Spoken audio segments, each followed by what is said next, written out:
Imagine being the most powerful man in the world, consumed in wars with the Germanic tribes of Europe on the edge of the great wilderness of chaos. You sit down just a few miles from the enemy's camp, and you write down how blessed you are, how much you appreciate your parents and your teachers. You ponder life and lessons learned. You are not just reading about Stoicism. You are in the arena of life living it. So let's go meet Marcus Aurelius and explore his meditations. Maybe you got lost somewhere, swimming too far off the beach, off the coastline in Bermuda. Hello everyone, and welcome to The Cause. My name is Rob, and today we're going to be going over the 7th book in the 2nd volume of the Harvard Classic series, Meditations, by the one and only Marcus Aurelius. Marcus is a truly remarkable figure in history, and many influential people throughout history have read his little journal. So let's set up the context and the background real quick, and then we'll dive into the meditations of Marcus Aurelius. So in the Harvard Classics, there's a history and a philosophy section for Marcus Aurelius. So I will dive deeper into the history and the philosophy of Marcus Aurelius in the next video. So we're going to kind of gloss over a lot of the history here. We'll kind of keep it just very short. So be on the lookout for that one. So it's pretty well known that Marcus Aurelius was a Roman emperor, and he would rule between 161 AD and 180 AD, so almost 20 years. And his death would be kind of a turning point for the Roman Empire. It would never be at that peak again. It would slowly decline, and the western section of the Roman Empire would decline a lot faster than the eastern side. Most of his reign was spent fighting the Germanic tribes of Europe. And if you have seen the movie Gladiator with Russell Crowe, he's the old man in the beginning in the wagon who would be killed pretty early on. Now, Marcus would keep a journal or a diary. And like most historians, I don't believe this journal was ever meant to get out. I don't think he was writing it for the public by any means. The journal repeats concepts and ideas, and it's kind of repetitive. It's not edited very well at all. Nobody kind of went through and cleaned it up or anything. And I've kept a journal in the past, and it's a good way to write down things you're struggling with, to analyze the issues you're facing, and then come up with ways to kind of fix them. To me, this is what his journal was all about. And I truly don't believe that Marcus was as perfect as the journal kind of portrays him. I personally believe he's writing these things down over and over because he struggles with them. It appears that he fears death and losing this amazing life that he has because he constantly is writing down how it doesn't matter. When I look back at my own journal, the things that I had focused the most pages on and kind of repeated myself over and over were the issues that I actually struggled with the most. So by reading the journal, you may not notice whenever I say, for example, make sure every morning your day is planned, or the day will control you instead of you controlling your day. Now that sounds great when I wrote it, but I wrote that down because I suck at it. I know what I should be doing, but for the life of me, sometimes I just can't do it. Like I wake up and I just start reacting to the day. I get halfway through the day and I'm like, gosh, I need to start planning out my day better. Reading through Meditations the second time, I realized that everything I'm reading, especially the things that are mentioned multiple times, are probably just issues that Marcus Aurelius is struggling with. I never struggle really with getting up early, so it's never in my journal. But there are other things I struggle with, and if you read through my journal, it will be very clear what they are because I repeat them. So there are 12 books or chapters in Meditations, and only the first one to me is just completely different. Book 1, the main focus is on giving thanks. He goes through everyone that has impacted his life, such as teachers, his family, his friends, and it really kind of sets up this painting for what kind of man Marcus Aurelius is. The terms that he uses to describe what he's thankful for are morals, piety, beneficence, manly character, endurance, education, abstinence, and temperance. These terms also kind of point out what he values. He mentions being acquainted with the discourses of Epictetus, which are, in my opinion, a little better than the golden sayings that we discussed in the previous video. So he would start to study Stoicism at a young age. And we also have to remember that this journal is being written by literally the most powerful man in the world at the time. And the fact that an emperor is looking back and giving thanks to all these people who had literally created him and who had molded him into the person he is, to me, that's a really noble act. And for fathers out there, book 1, you can call it verse 16, Marcus describes what he's thankful for in his father. And I will not read it here. It's a little long, but new dads need to read it slowly, thoroughly, and I would even say often. And honestly, it's a good one for moms too. Heck, it's honestly how we should just all strive to live. Let's move to book 2. The main focus of book 2 is on productivity and not procrastinating. He starts out the book with the famous line, "Begin the morning by saying to thyself, I shall meet with the busybody, the ungrateful, arrogant, deceitful, envious, unsocial, because they are ignorant of what is good and evil." It's the crazies you meet at school or that you work with. It's the insane driver on Highway 16 passing a bus as it stopped. It's the angry customer. It's the messed up order. You will meet all these people daily. They're not going anywhere. You have to learn to deal with them. He goes on to say, "Since it is possible that thou mayest depart from life this very moment,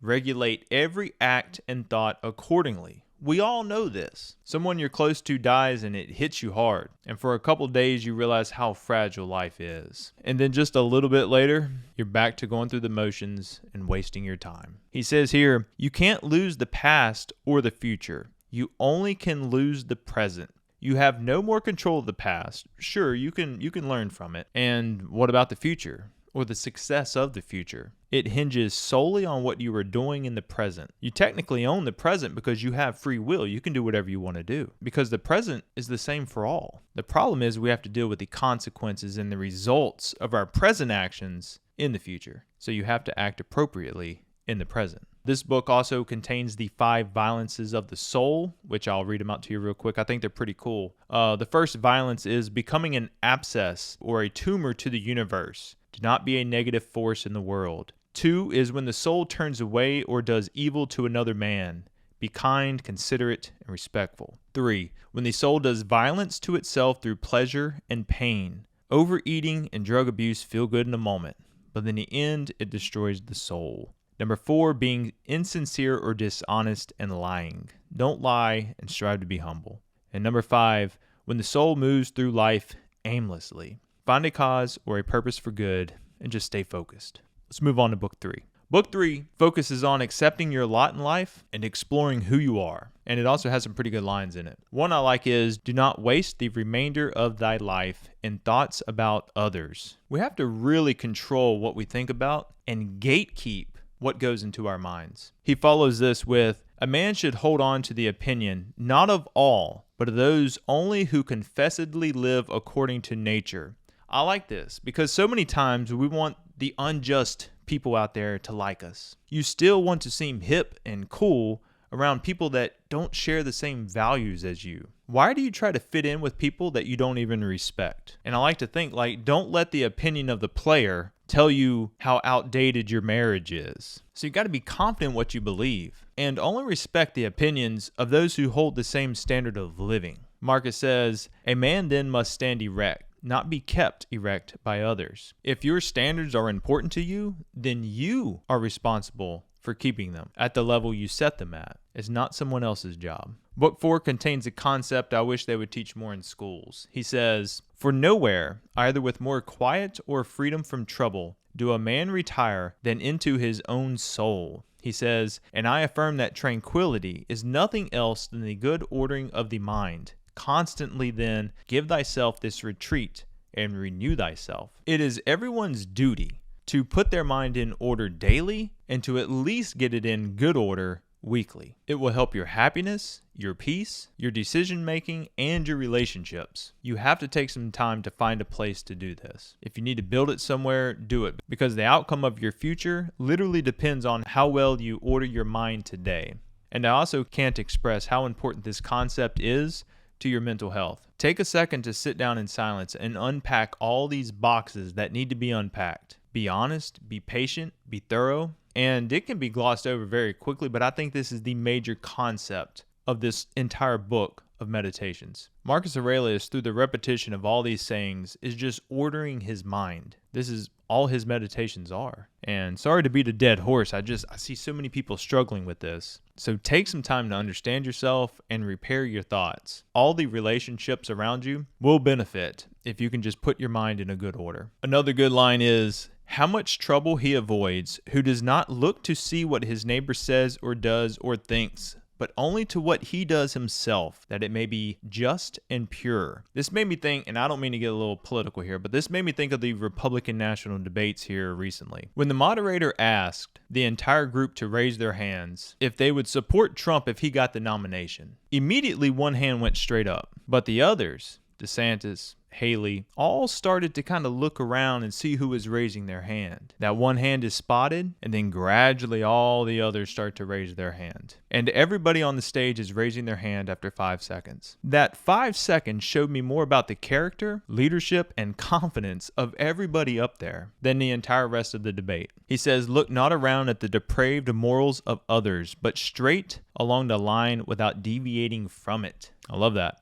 And there's also a more of a famous line in book 4 as well that goes, "Be like the promontory," which is just a natural elevation like a rock or a cliff into the ocean, "against which the waves continually break, but it stands firm and tames the water around it." This, I feel, is one of my main roles in my family. My emotions and my actions have to be kept in check. Because if I'm flying off the handle, getting loud, arguing, yelling, then clearly those waves are just rocking me. You have to ground yourself and be that force that your family can cling to and find strength in. It's listening when needed. It's seeing the dishes piled up in the sink and just knocking them out. It's waking up early to make sure everybody is getting to where they need to get on time. The Rock is not assertive, it's not loud, it's not aggressive, and The Rock is never angry. It's steadfast and it's peaceful. It looks out at the torrents and the chaos of life and it just gently smiles, knowing that it can handle any wave that life throws at it. The men I have known in life that I respect most are not the ones with fancy watches or cars or that can fight or that can curse the loudest. It's the ones that have been able to walk into a chaotic scene and start to put everything back in order. They calmly and gently start to create order out of all the chaos that's around them. Those men are needed more than ever nowadays. As parents, it is our duty to give our children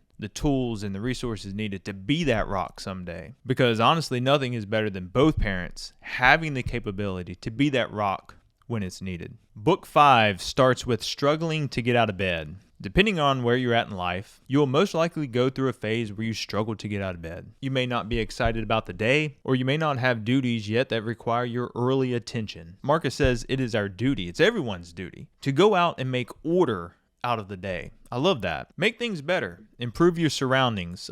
Work your job. If you're fortunate enough to have your own business, go out and improve society. The bee provides honey. The cow provides milk. The garden provides vegetables. I mean, how fortunate you are to even wake up today. So let's just order it the best we can. There are 2 lines. 1, nothing happens to any man which he is not formed by nature to bear. And 2, that which is an obstacle on the road helps us on this road. Or as you are probably familiar with, the obstacle is the way. These 2 lines are connected, and I like them. I thought a lot about them while I was reading this. We have eliminated many of the hardships of nature over the past few decades. By doing this, I believe there is going to be a price we will eventually pay. You see, there's not too many obstacles in our way to the essential things in life, such as food and water and stuff like that. You turn a faucet, you open a fridge, it's all there. So the things we bear nowadays are trivial compared to just 100 years ago. In the past, nature had a way of equipping and molding you into the person that was capable of handling it. But I fear the cloak of comfort that we've kind of wrapped ourselves in over the past 80 years, if that's ever pulled away,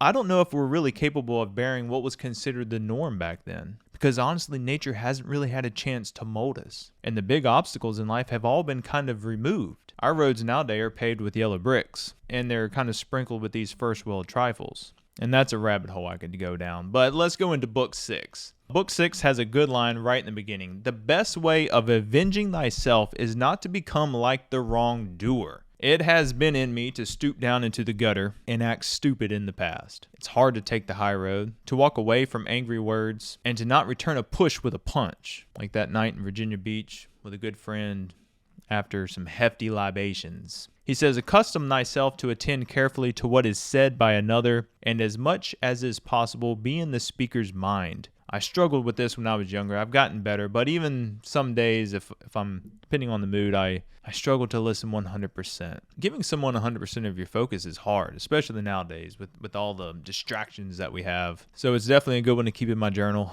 and keep working on. Book 7, right off the bat, a good line is mentioned. How can our principles become dead unless the impressions or the thoughts which correspond to them are extinguished? I read this line to my wife tonight, actually, and we discussed it for a little bit. It's one of the most important ones, and if you need to go back and read it again, it's important to a free-thinking and a republic-based society. And I believe this is what's destroying our young people's minds today. When schools and organizations no longer discuss, promote, mention, or have conversations on principles such as patriotism, love of family, respect for elders, parents, and morals, then like Marcus said, your principles become dead. And when the majority of the population no longer share the same principles, a republic really can no longer function, and we can't allow that to happen. And honestly, that can be an entire separate video. And let me know in the comments if you'd like me to dive into a subject like that. I would love to expand on that, but we got to move on. Let not future things disturb thee, for thou wilt come to them, if it shall be necessary, having with thee the same reason which now thou uses for present things. I was a project manager for a while, and after a few years I realized the problem gets solved every time. I may have to spend more time on it. I may have to throw some more resources at it, spend some more money on it. I may have to explain a bad situation to a customer, but every project would eventually get solved. It got to a point where I didn't care how hard the project was going to be, because I knew with reason, resources, asking questions, that eventually I would figure it out. Moving into book 8, another great line is this one here. Thou sufferest this justly, for thou choosest to become good tomorrow than be good today. Or like I kind of like to rephrase it, tomorrow you become, but today you can actually be. Tomorrow you can start to run, but today you can lace up your shoes and you can start right now. Starting tomorrow is always a good way to justify your bad decisions today. And I'm speaking of myself here. I do this all the time. I procrastinated making this video for the past 2 days, and procrastination is a heck of a bad habit to break. He says, wipe out thy imagination by often saying to thyself, now is in my power to let not badness be in thy soul, nor desire, nor any perturbation at all. We have to control what goes into our minds. It literally can be the difference between a happy and healthy life and one of anger, greed, and comparison. Temperance to your imagination is important. You should definitely let it run wild on positive things, creativity, and positive ideas, but there needs to be a hard stop when it comes to destructive thoughts or ideas. And this leads in perfectly to the next statement. Therefore, the mind which is free from passions is a citadel, for man has nothing more secure to which he can fly for refuge, and for the future be inexpugnable. Inexpugnable means incapable of being overcome, challenged, or refuted. If you can control your thoughts, monitor the inputs that are going into your head, organize what is upstairs here, then you will create a citadel that can't be overcome. And I don't understand why this is not taught more in schools and stuff. It's such an important concept of living a good and content life. And again, this is all this journal is to Marcus Aurelius. This is his citadel. It was not meant to be easily read or edited perfectly. This entire book is just him organizing his mind, and that's what I love about it. Moving into book 9, set thyself in motion, if it is in thy power, and do not look about thee to see if anyone will observe it, nor yet expect Plato's Republic. How you do things when no one is watching tells a lot about who you are as a person. It is easy nowadays to use social media or to create a YouTube channel and post all the amazing works and great deeds you're doing. But what are you doing when the camera's off? And let me just say here, I would highly suggest reading Plato's Republic. It's referenced so much in meditations, on podcasts, in movies, that terms such as like the Philosopher King, you won't really understand what they're meaning when you hear that unless you've read the Republic. It's in the form of a dialogue, so it's really easy to read. I found it very simple to read, and I grew up down here in the public school system of Louisiana, so believe me when I say the rest of the population can easily digest this book. Also here in book 9, we get a glimpse of Marcus Aurelius questioning things rather forcefully. He says, enough of this wretched life and murmuring and apish tricks. Why art thou disturbed? What is there new in this? What unsettles thee? Who is he talking to? We have to remember he's warring with the Germanic tribes up there right now while he's writing most of this. And he's actively in the location of the enemy. He's not just sitting home at Rome writing all this stuff. He's actively there at the scene. So to me, I kind of read this and I I realized that not every day was a peaceful meditation for Marcus Aurelius. He's going through some struggles right now. Moving into Book 10, the life of a citizen is happy, who continues a course of action which is advantageous to his fellow citizen and is content with whatever the state may assign him. These videos I am creating here, I truly find joy in reading these books and making them. The hope is to improve society around me. And it's amazing that something so simple can just bring you so much joy. It's kind of like that quote from Jordan Peterson, "Be a force for good in the world, and that will be the adventure of your life." Also, one of the more famous lines in Meditations is found in Book 10. "No longer talk at all about the kind of man that a good man ought to be, but be such." I love that. I feel this way about Christianity sometimes. We get so focused on telling everybody how they should live that we actually forget to live how we're telling everybody to live. And my ideas of a man and the duties of a man may be different than your ideas of a man. And we could argue all day about who is right, but Marcus says, stop, just be a good one. I love that.